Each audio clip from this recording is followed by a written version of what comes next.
What's going on, YouTube? So I'm sitting here in the car waiting to pick my wife up from the train station.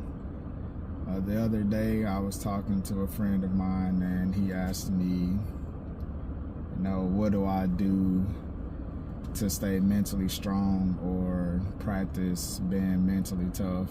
And I thought that'd be a great topic for a video. So for me, I think we need to start with a definition of what it means to be mentally strong or mentally tough. And my definition is, I guess it's the practice of being emotionally resilient in the face of adversity. And, that may be the Webster Dictionary, so anybody that feels like, they need to comment on that's already the definition, that's fine. That's just what it means to me and could also be the definition. So I don't need any comments regarding that. Anyway, so for me personally, some of the things I practice is just always trying to find a way to deprive myself for something or be involved in some type of road less traveled, something where I'm always being challenged. That way when I'm faced with adversity, it's not an uncommon experience. So for example, I think when I was in high school, initially freshman year, I went to public school, and then I was posed with the option to transfer to a private school, and it was actually all boys. So obviously at the time, being 18 years old, all of my friends are like, are you really going to transfer to all boys school? I mean, 18 years old, hitting puberty, thinking about girls, that's one of those, if you know things. Nobody wants to be in high school. Well, I guess pause, it wasn't 18 years old. Not 18 years old in high school. I guess I would have been like 16 years old when I was faced with this decision.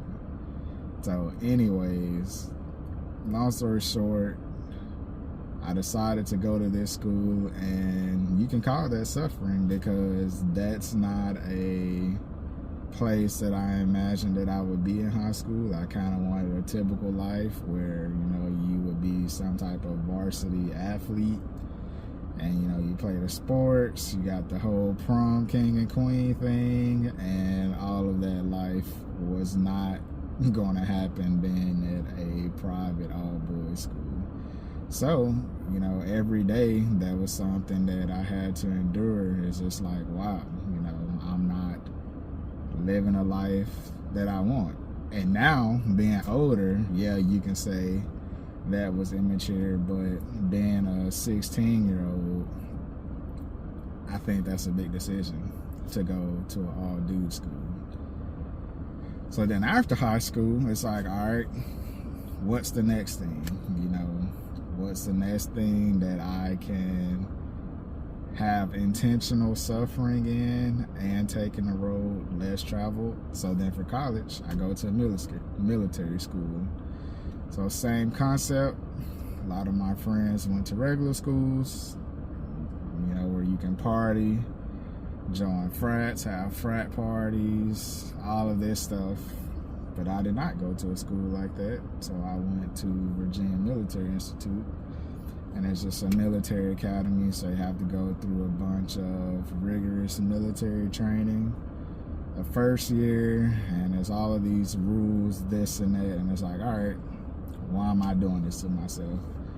At the time, I didn't know. I still don't know. I felt like, all the wise people or adults or old people always say, take the path with the most resistance, and, you will take a lot more from the experience. And I definitely feel like that helped for sure, because anytime things get tough or hard, I can easily always go back to the experience from, high school, being in a all-boys school, or college, and it's like, all right, you're at this military school where everyone is just sitting there on the weekends, and then you're getting calls from your friends at regular schools at party, and it's like, yeah, that sucks. So, and then now, well, I guess also, then I got my master's degree, and that was another thing. So academic suffering or mental suffering is just like, that really challenged me emotionally and mentally. Had the type of thesis, so 120 pages. That was the length of my thesis. And before that, I think the longest paper I ever typed was probably 15, 16 pages, and that was on like a topic of my choosing, but the thesis was probably a more complex topic. We don't necessarily have to talk about that, just another video. But just the process, I picked an advisor that was known to be really, really hard, really, really critical, and just really pushed any of the students that he had. And I was like, you know what? I'm gonna pick him.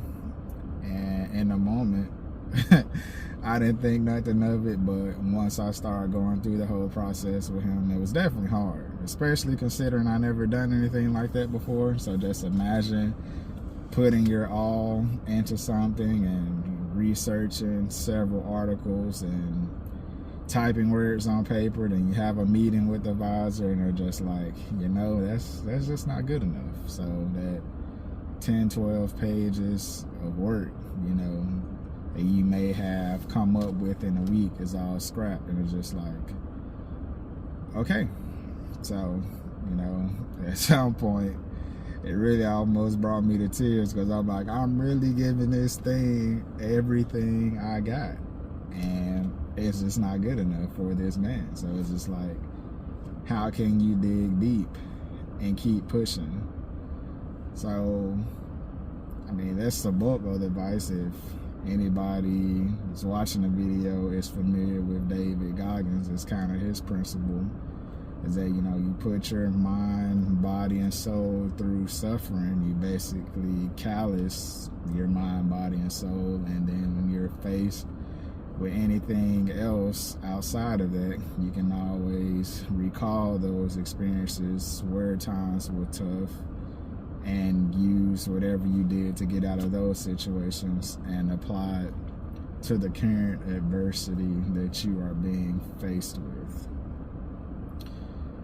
So let me know, you know, what you guys think, and if you have any tips for being mentally tough. And thanks for watching the video.